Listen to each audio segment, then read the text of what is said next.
Death toll mounts after Cyclone Idai makes a strike in Zimbabwe. In New Zealand, the death toll from the mass shootings at 2 mosques climbs to 50. And investigators start analysing flight's cockpit voice recorder a week after Ethiopian Airlines flight crashed, killing all 157 on board. Hello and welcome to CGTN. This is Africa Live and I'm Karen Roberts in Nairobi. Also coming up in the programme.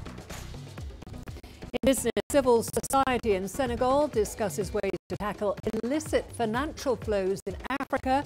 And in sport, Manchester United stumbled 2-1 loss against Wolverhampton Wanderers. A tropical storm has swept away bridges and homes in eastern Zimbabwe, killing at least 31 people. Some sources are putting the toll to as high as 31, as we've already said. The cyclone has already caused widespread damage in Mozambique and Malawi. 19 people died in Mozambique. Cyclone Idai follows heavy rains in the country, which displaced 17,000 people. Well, the cyclone has also damaged infrastructure. More than 1.5 million people in 3 southern African countries have been affected by the storm. That's according to UN and government officials. South Africa's military has sent an aircraft with medical personnel to Mozambique and Malawi. Well, let's now cross live to CGTN's Farai Mwakatuya, who is in Harare for us. Farai, Zimbabwe's Ministry of Information has reported that at least 24, in fact, we're saying 31 people have been killed with dozens of others missing. Do you have an update on the situation there?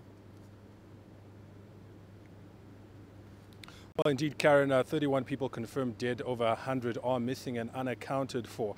And that is the latest update that we had from the Ministry of Information as at last night. The challenge that the ministry is facing, indeed, all Zimbabweans here are facing, is the fact that because of the trail of destruction that has been left by the cyclone, most of the communities in the affected areas have been cut off.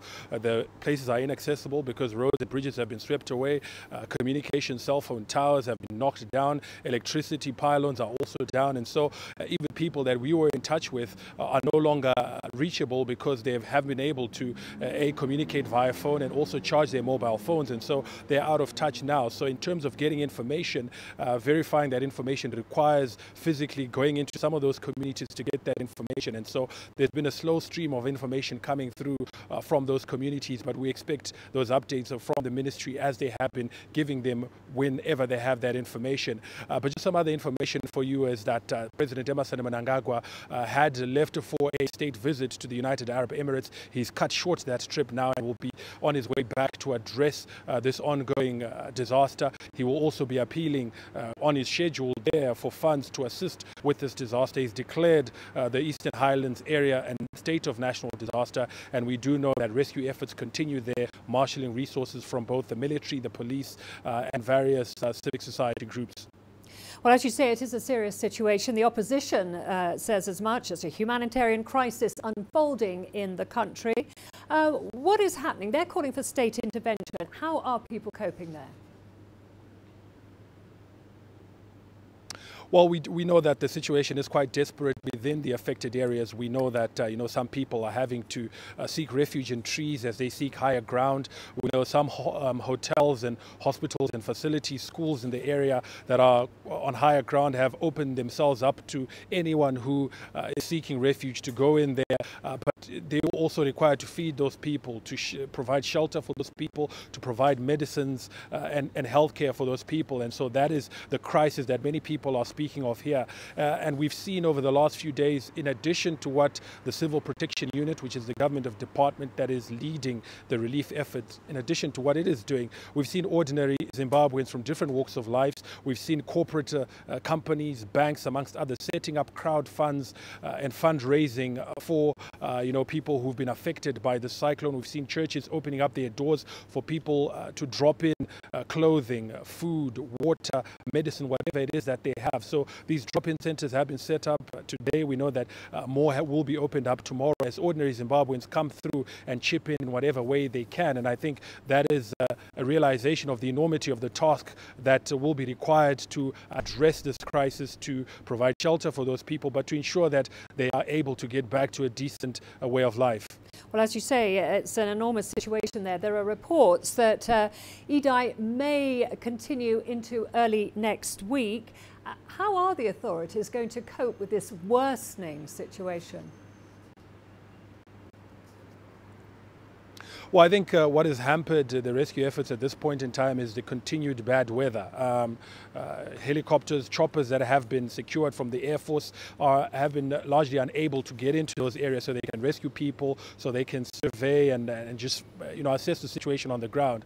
But we are told by Met Department officials that there will be a break, that the rainfall, the precipitation won't be as incessant. Yes, it will continue, but the intensity, the worst of it is between Saturday and today. And so going forward, yes, we'll continue to see this wet weather, but less in terms of intensity, and that will allow some of the authorities and the rescuers to be able to go in there. Government, as I said, has declared this area a state of national disaster, which means that it can now divert resources from other areas, make emergency responses to what's happening there, and hopefully put up a more robust response in terms of what's happening there. So, we know that we will continue to see this weather, but what we are told is that it will dissipate. The cyclone will downgrade perhaps to a low pressure system. Yes, it will continue to be wet, but less intense, and hopefully that will see less lives lost and allow people to go in there to help those who need their assistance. Okay, thank you very much for that update on Cyclone Idai. That was CGTN's Farai Wakatuya there in Harare for us. To Malawi now, over 1,000 stranded women and children in the southern part of the country are seeking humanitarian support. This is after severe flooding and heavy rains there, which devastated the region, destroying homes and infrastructure.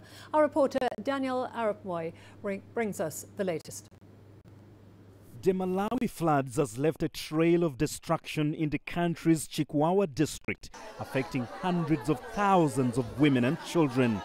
Life has become unbearable for many of these women whose gardens and homes have been washed away by the flood waters.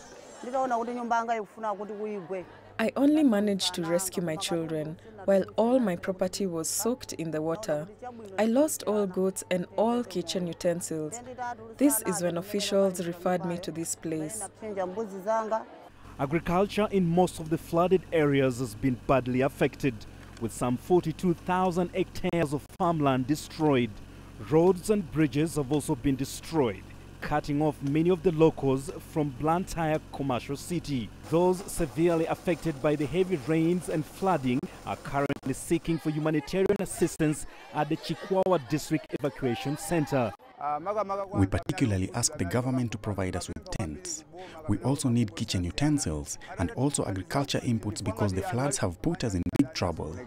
Majority of people that have been affected by the floods are women and children, and now they stand in dire need of humanitarian assistance. Meanwhile, the Department of Meteorology and Climate Change has warned of further heavy downpour that could trigger flash floods in flood-prone districts including Sanje, Falombe, Mangonchi, Salima and Karonga, among others. But with response efforts stretched to meet current humanitarian needs, the risk of further flooding could raise more fears. Daniel Arapmoy, CGTN, Chikwawa District, Malawi. Now we turn to New Zealand. The death toll after the massacre there has risen to 50 after police found another victim at one of the mosques. Prime Minister Jacinda Ardern has just held a press conference saying that the bodies of those killed would begin to be released to families for burial. All bodies will be returned by Wednesday. She said the country's cabinet will meet on Monday to discuss a policy response and a change to gun laws. She also confirmed that her office had received a manifesto from the gunman just before the attack, but she said it did not include a location or specific details. Ardern said the manifesto was sent to security services within 2 minutes of receipt. Gary Engelbrandt has more on the tragic situation there. praying for victims, regardless of religion or race, the deaths of innocent people breaking the hearts of the world. Friday's massacre was the worst ever peacetime mass killing in New Zealand, a country famous for its low crime rate. The indifferent mowing down of people has broken up dozens of families home and abroad. He was the only son to his parents. He had only one younger sister. He had gone to New Zealand recently where he got his job. He had only started his career, but the enemy took his life. We had of all the fatalities, family friends that we've known for 19 years dead, people who were there for my engagement dead. What's making this more horrifying, the attacker broadcast the murderous scenes live on social media. Posts of the video were up for hours before the New Zealand government ordered that they be taken down. In a manifesto circulating online, the attacker, an Australian man named Brenton Tarrant, described himself as just an ordinary white man, 28 years old. Tarrant made a brief appearance in court on Saturday morning. He faces a maximum penalty of life in prison. Tarrant did not have a criminal history and was not on any watch lists in New Zealand or Australia. Anger, sadness, and fear. In addition to these feelings, people have also begun to rethink the nation's gun control policies. We cannot be deterred from the work that we need to do on our gun laws in New Zealand. They need to change. Before Friday's attack, the nation's biggest massacre had happened 3 decades ago, a shooting rampage that killed 13 people. Following that attack, the country's gun laws came under scrutiny. Debates led to a 1992 amendment on regulation of military-style semi-automatic firearms. Still, New Zealand's weapons legislation is considered more relaxed than most Western countries. Semi-automatic rifles, said to have been used in this massacre, are banned in neighboring Australia but permitted in New Zealand with registration. For most other guns, people can own them without a registration as long as they have a license. New Zealand police said last year they don't know how many legally or illegally owned firearms there are in the country. In 2014, police estimated there were up to 1.2 million legal firearms in civilian ownership, or around 1 for every 4 members of the public. The impact of the crime and tragedy could be far-reaching. What terrifies me is that there's people out there that are enjoying this, or they're okay with this and they support this, and it pushes their cause even more, and I'm really scared for our future. I'm terrified. I don't know if I'm going to be feeling safe walking by myself wearing my headscarf, and I've never felt that way before. Wishes of rest and peace for the victims, and hopefully peace will also return for those close to them and the rest of New Zealand. Gary Engelbrandt, CGTN. Police say they could release the first body to family members on Sunday evening. Authorities have briefed the media on their identification procedures. They also said they would do all they could to ensure security in the area. So what we're looking for is what we call ante-mortem and post-mortem information. Ante-mortem is information we may get from the families. Then when they go through the disaster victim identification process, that's the post-mortem information. This is a process we have to go through, and we will be going through it with every single body. We start the post-mortems this morning, and we understand that later on tonight we may be releasing the first body. The most important thing is to ensure that the identifications are done to 100% certainty, and that's what the process will ensure. That tomorrow being Monday, people in Christchurch and across New Zealand will want to return to their lives. It's the role of the New Zealand Police to ensure people are safe to do so. You will see a highly visible police presence on the streets, around your businesses, around your schools, and even in the air, right across the country. So you will feel safe to go about what you want to do tomorrow. It's been a week since the Ethiopian Airlines flight crashed, killing all 157 on board. The flight's black box was recovered and sent to BEA, a French air accident agency. BEA has started analysing the flight's cockpit voice recorder. Investigators hope that the flight's black box will shed light on the tragedy. DNA testing on remains of those on board is also taking place. Families were notified that it could take up to 6 months to identify the remains. Well, we are going to a short break now. Don't go away. Lots more to come, including Djibouti and Somalia to cooperate on security and trade as leaders of the two countries meet. And a pneumonic plague outbreak hits Uganda.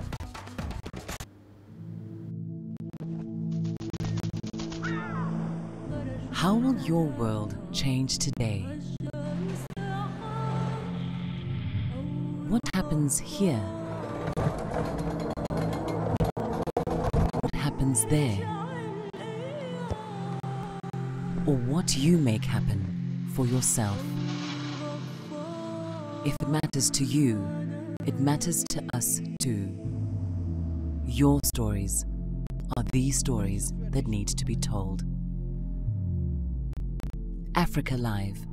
Find your voice.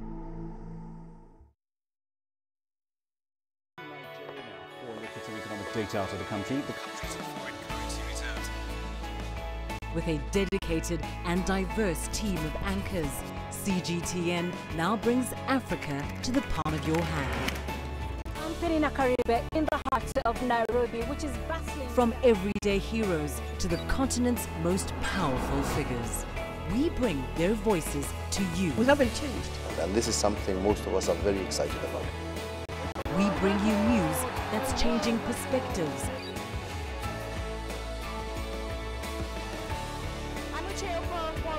From Nairobi's city center. News that brings Africa to the world.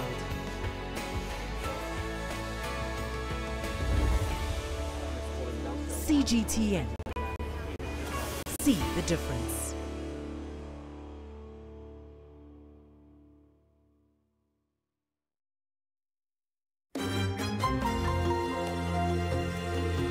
Africa Live.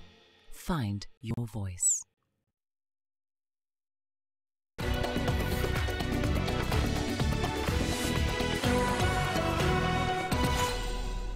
On to the Horn of Africa now. Djibouti and Somalia have vowed to cooperate on security and trade following a visit by President Ismail Omar Guelleh to Mogadishu. CGTN's Abdulaziz Bello reports now on the significance of the latest visit.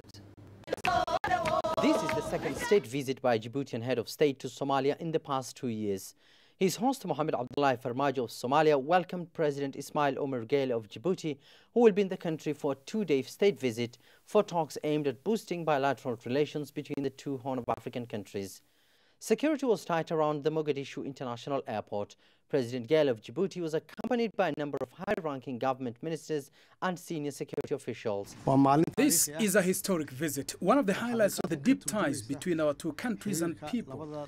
We look forward to boosting our cooperation on various fronts, including security and economy. Djibouti has been instrumental in the formation of Somali government and institutions. While in Mogadishu, President Guelleh is expected to unveil his country's new diplomatic mission that has been under construction in the past months. The two leaders also met for bilateral talks that mostly focused on security, trade and regional cooperation. Our hope is to see a stable Somalia, one that benefits from its resources. We want to see stability and economic progress happening in Somalia. The people of both our two countries want us to cooperate on various fronts, and that is what we will exactly do. Djibouti is one of 5 African countries that have contributed troops to the multinational African Union peacekeeping force known as AMISOM. It operates alongside Ethiopian troops in central Somalia and has assisted Mogadishu turn the tide against the Al-Qaeda-affiliated militant group Al-Shabaab that controlled large territories in Somalia before AMISOM's deployment more than a decade ago. In recent months, Horn of African leaders from Somalia, Djibouti, Ethiopia and Eritrea have vowed to cooperate in turning the region into a major economic hub. The latest engagement has brought an end to decades of animosity and conflict in a region that has access to both the Red Sea and the Indian Ocean. In September, President Mohamed Abdullahi Farmajo, alongside Isaias Afwerki of Eritrea and Abiy Ahmed of Ethiopia, signed a historic tripartite pact in Asmara on peace and regional cooperation. The agreement also paved way for the signing of a historic accord between Asmara and Djibouti over a decade of border disputes over the Dumeira Mountain and the Dumeira Islands along the Red Sea, an agreement that is expected to boost stability across the Horn of Africa.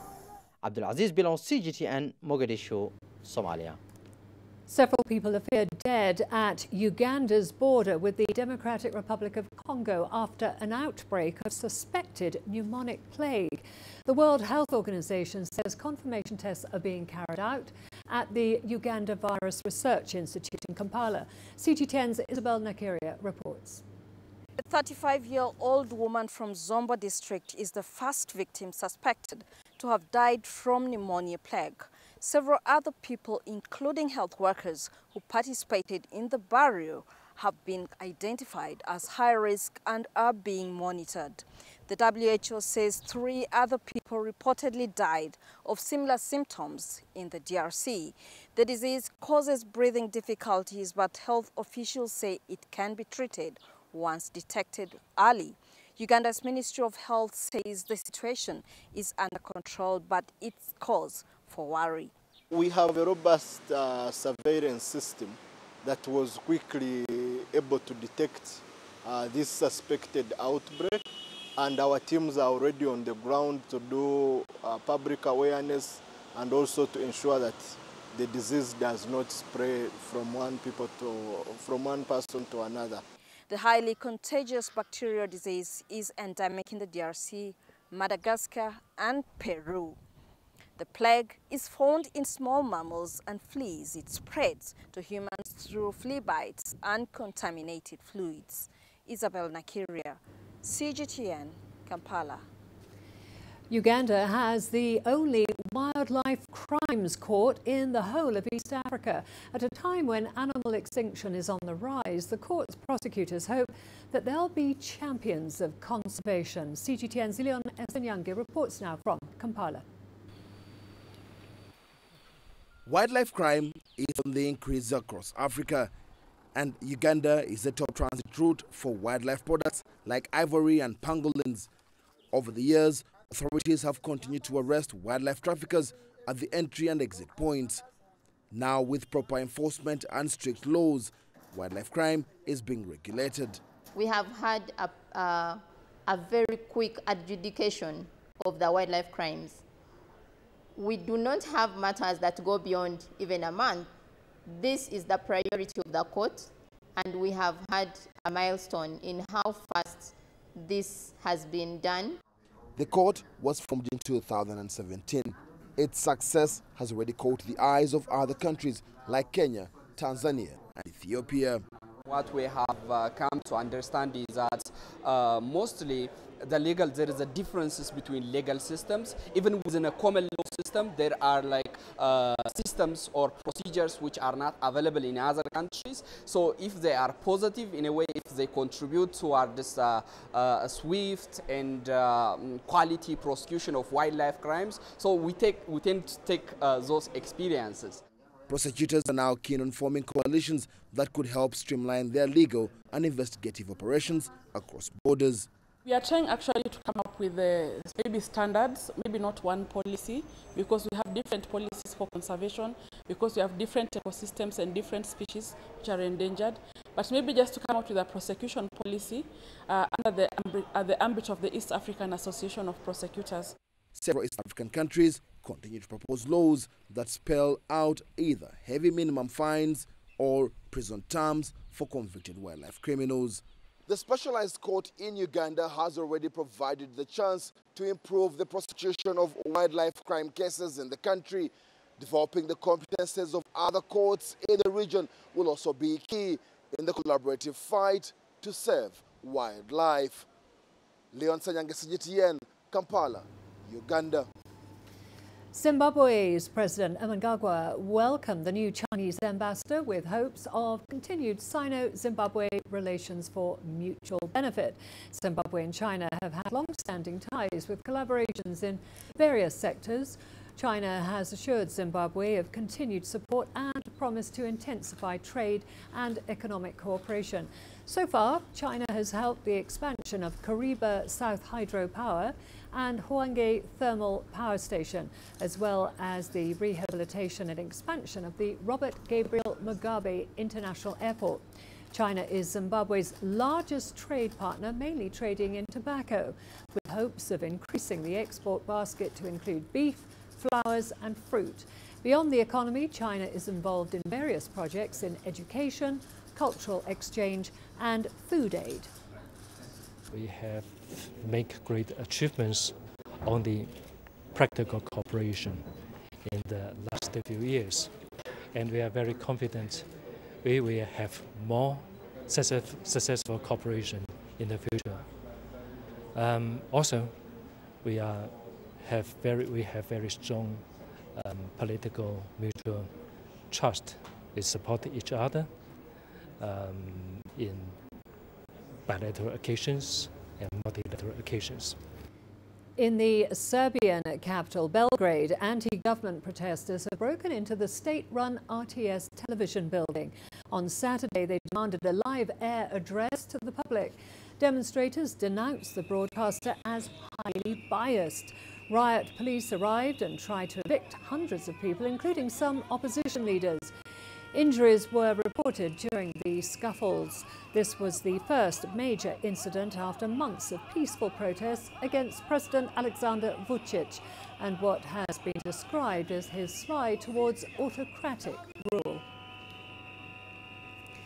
Now to France, where the Yellow Vest protests have escalated into riots. Protesters in Paris started major fires and looted shops throughout the city. Police fired tear gas and water cannon as the protests turned violent again.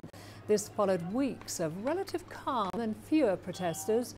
More than 200 people were arrested. The renewed violence comes as protests enter their 18th weekend.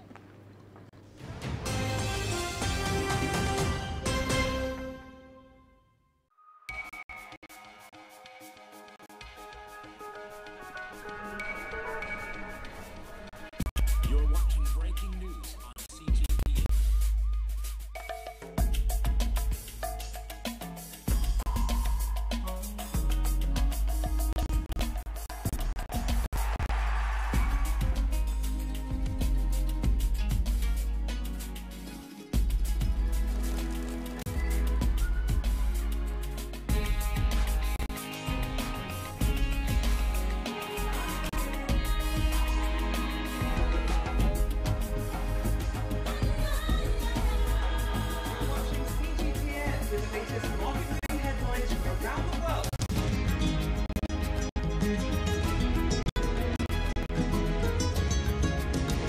Welcome to the World Today on CGTN.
A recap of our top stories now. A tropical storm has swept away bridges and homes in eastern Zimbabwe, killing at least 31 people. The cyclone has already caused widespread damage in Mozambique and Malawi. 19 people died in Mozambique. Cyclone Idai follows heavy rains in the country, which displaced 17,000 people. In New Zealand, the death toll of the massacre there has risen to 50 after police found another victim at one of the mosques. Prime Minister Jacinda Ardern has held a press conference saying that the bodies of those killed would begin to be released to families for burial. All bodies will be returned by Wednesday. She said the country's cabinet will meet on Monday to discuss a policy response and a change to gun laws. It's been a week since the Ethiopian Airlines flight that crashed, killing all 157 people on board. The flight's black box was recovered and sent to BEA, that's the French Air Accident Agency. BEA has started analysing the flight's cockpit voice recorder. Investigators hope that the flight's black box will shed light on the tragedy. DNA testing on remains of those on board is also taking place. Families were notified that it could take up to 6 months to identify the remains. Djibouti and Somalia have vowed to cooperate on security and trade following a visit by President Ismail Omar Guelleh to Mogadishu. It's the second state visit by a Djiboutian head of state to Somalia in the past 2 years. In September, President Mohamed Abdullah Farmajo, alongside Isaias Afwerki and Abiy Ahmed of Ethiopia, signed an historic tripartite pact in Asmara on peace and regional cooperation. And those are the top stories that we're covering for you.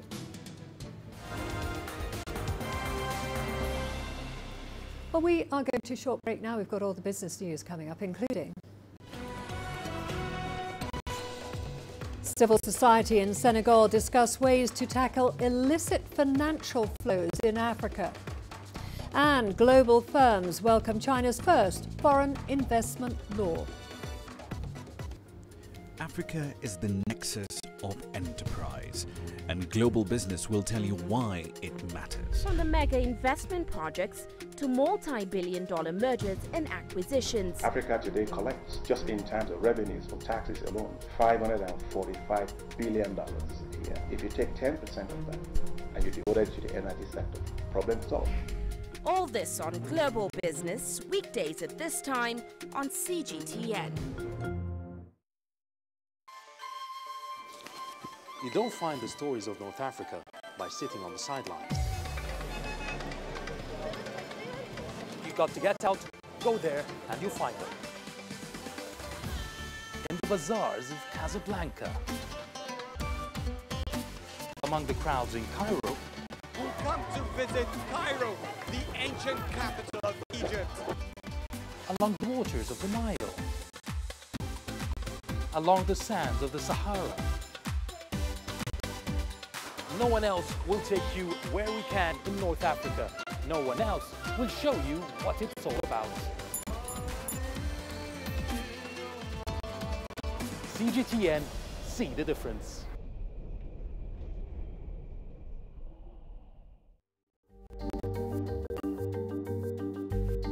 Africa Live. Find your voice.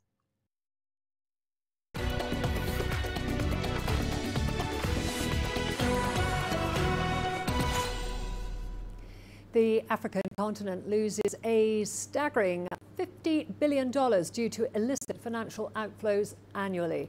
Well, to change this, a group of African civil society representatives has gathered in the Senegalese capital, Dakar, to define concrete ways to tackle the issue.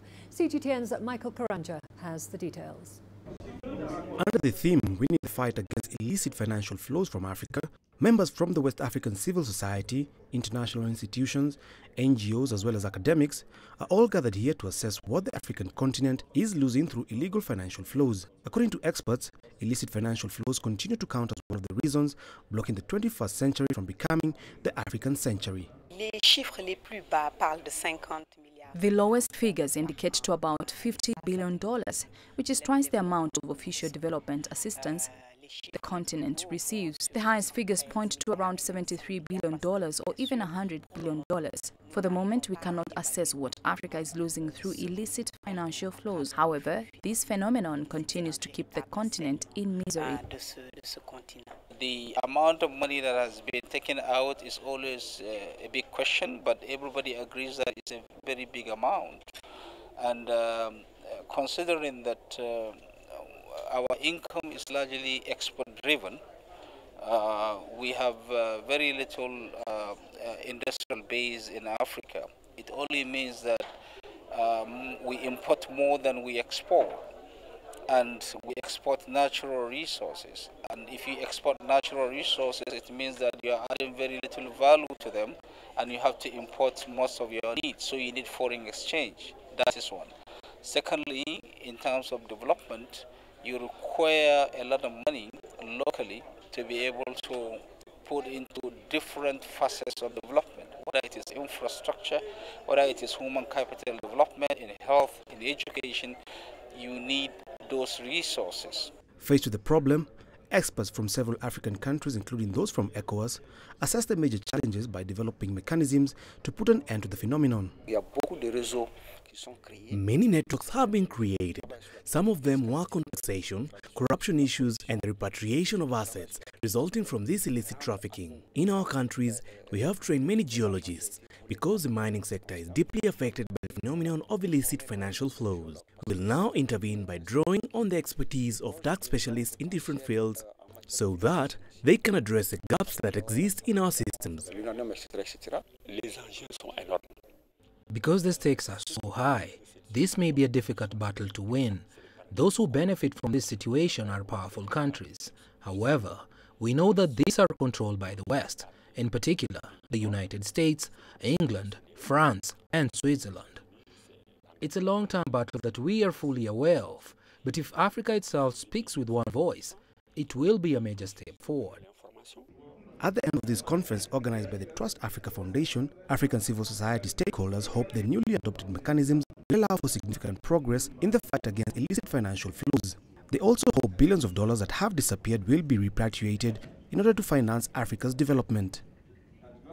Michael Karanja, CGTN.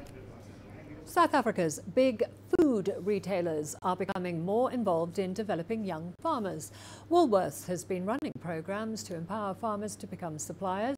Pick n Pay recently announced that it would dedicate shop space to products from small business.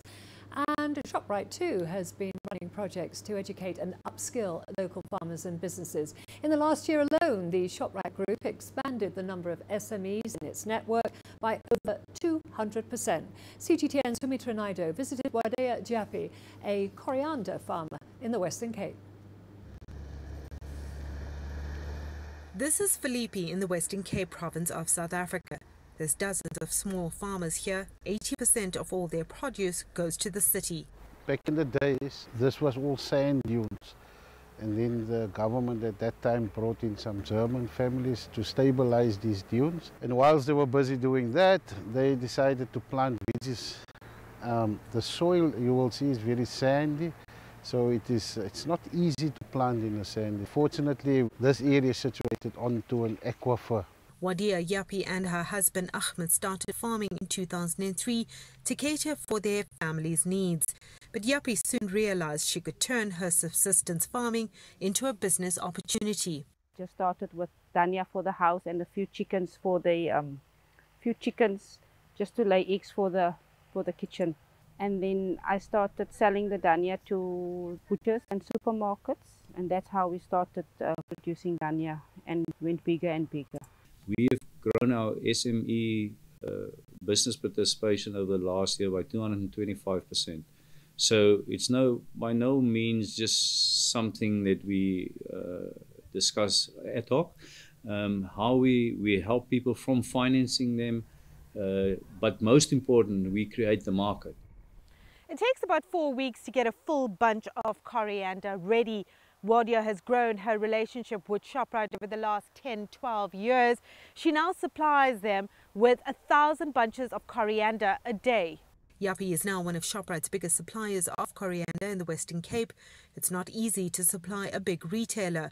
There's a list of regulations and health standards to meet. Even delivery can be difficult if you don't have fridges.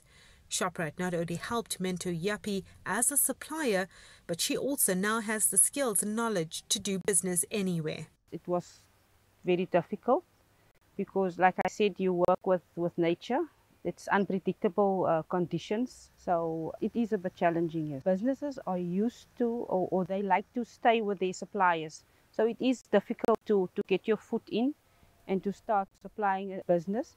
The Japi farm also grows basil, rocket and supplies ShopRite with chicken eggs. But dry weather conditions and water scarcity restricts Wadea from growing other vegetables. Sumitra Naidu, CGTN, Cape Town, South Africa. In Burkina Faso, a young woman entrepreneur is trying to establish a digital embroidery enterprise, which is almost non-existent in the West African nation. CGTN's Terry Wangari reports. With only one digital embroidery machine at her disposal at the moment, Aminata Sinka embroiders gadgets, baby gift sets, t-shirts, blouses, bags, or even sheets for businesses or individuals. I've loved drawing since I was a little girl. Today, most of my creations come from my imagination. Often these are things I see in nature or even on the internet. I also take inspiration from my predecessors in order to improve and bring a personal touch to make sure that my creations are unique. To customize items, she draws by hand using a drawing software and an embroidery software. I'm responsible for the procurement of a local company. This morning, I'm here to customize our work clothes. I've already started with 5 shirts and I'm very satisfied. So we come back with 18 more. This is a professional job. Thanks to this initiative, Aminata was selected as the winner of the 2018 edition of the Burkina Startup Program. Since then, she has become a model of entrepreneurship success in her country. I fight today to help reduce female unemployment in my country so that women too can be financially self-sufficient. This, I believe, will allow them to participate in the development of their community. As of now, Aminata is the only reference in digital embroidery in Burkina Faso. She is currently looking for a partnership to expand her business and increase production. Terry Wangari, CGTN. China's new foreign investment law addresses some long-time concerns from Western companies. Many choose Shanghai for their Chinese headquarters. Reporter Han Peng meets some high-profile investors to get their take on the new law. The highly anticipated foreign investment law has become a reality. It bans forced technological transfer, vows equal treatment for foreign investors, and protects intellectual property rights. By not forcing technology transfer, or not even having the perception that there's a forced technology transfer, will lead to much greater openness. And once that's understood, and once companies become more comfortable with that, it will really lead to a wave of investment. Some say China rushed the passing of the law due to the pressure from the ongoing trade negotiations with the United States. But Beijing insists that it's simply another chapter in China's opening up. Lawmakers started drafting the law years before U.S. President Donald Trump took office. Tesla Shanghai Gigafactory. And last year, Shanghai witnessed the opening of the first foreign car factory independently owned by a foreign investor. Gigafactory Shanghai will be the first Tesla Gigafactory outside of the United States. In the past, China required foreign auto factories to enter the country by setting up a joint venture with the domestic car brand, causing suspicions of forced tech transfer. The opening up policies have been a steady movement towards opening, and we feel very optimistic about the long-term future. Some foreign investors say the newly passed law makes Beijing's message clearer to investors around the world. But others say a few clauses of the law still lack specific details of how companies can utilize it to protect their rights. The law is written in a way which gives a lot of promises and hopes. And of course, many companies hope that the implementation is in a way they see it at the moment. Titus Bungard has lived and worked in Shanghai for over 20 years. He witnessed the rise of the city's skylines from literally nothing in the 1990s. With things moving so quickly, he says the Chinese government should not take all the blame when foreign investors complain about having a difficult time in China. The happy times are over in many industries. So in the past, when foreign investors came to China, they encountered certain industries where they were without competition. But today, for many companies, they face the domestic competition, where you also have local players who are catching up. The approval of the foreign investment law is a welcome move, but many foreign companies operating in China, some still have concerns, leaving more room for China to further open up. Han Peng, CGTN, Shanghai. We are going to a short break, lots more to come, including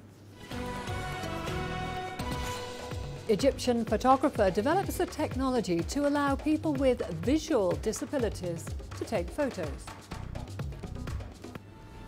greatness in global business and see Africa through our eyes. The greatest journeys, the greatest sights, the greatest adventures. Here in Tanater, this weir allows the locals to walk on water. We're far more than just TV news. We're your passport to the wonders of Africa. To bring you stories of struggle, survival and hope.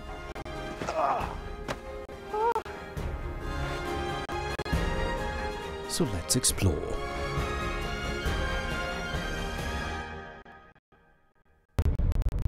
CGTN. See the difference.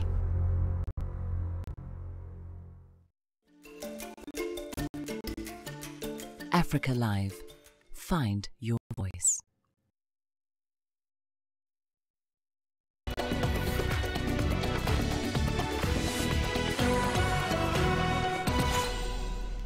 An Egyptian professional photographer has developed a technology to allow people with visual impairment to take photos. After weeks of training, Khalid Farid took his group of students on a field trip, giving them their first opportunity to take photos in public. Here's Adel El-Bakhrouki with more. Photography is one of the most attractive forms of visual arts. It's been trending here in Egypt in recent years, and these students are among those who've newly learned that art. Astonishingly, they are all visually impaired.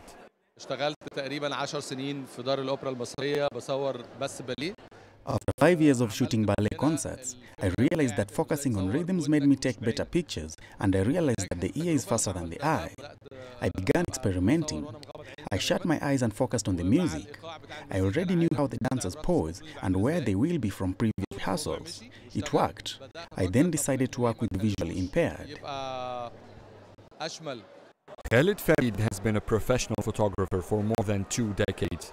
During the past few months, he has been developing techniques which he believes would allow people with visual disabilities become able to take pictures professionally.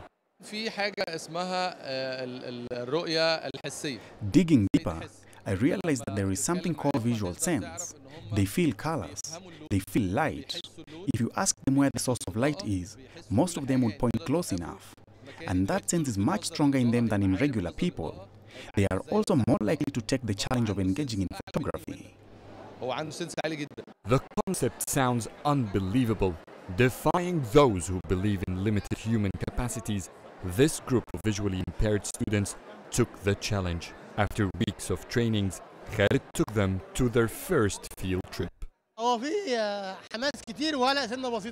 was very excited about the field trip and anxious at the same time. It's a challenging experience. I always wondered how I would be able to frame a shot, adjust the focus and camera settings. Now I can even replace and choose lenses for the camera and adjust it in any location. Maybe one day, with further work and practice, I can become a professional photographer. It was great for us to do what many thought was impossible. Nothing is impossible. It was difficult and a bit crazy. I'm a professor of piano and flute, and I We first worked on psychological approach to the visually impaired. Many of them are cautious in dealing with other people. They can translate your voice tone into feelings and know if you're caring or you're being sarcastic. I planned the course to take 3 months, but with the excitement, we have finished in 2 weeks. It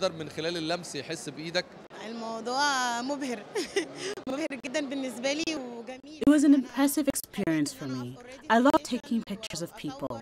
We practiced engaging with people and asking to take their photos.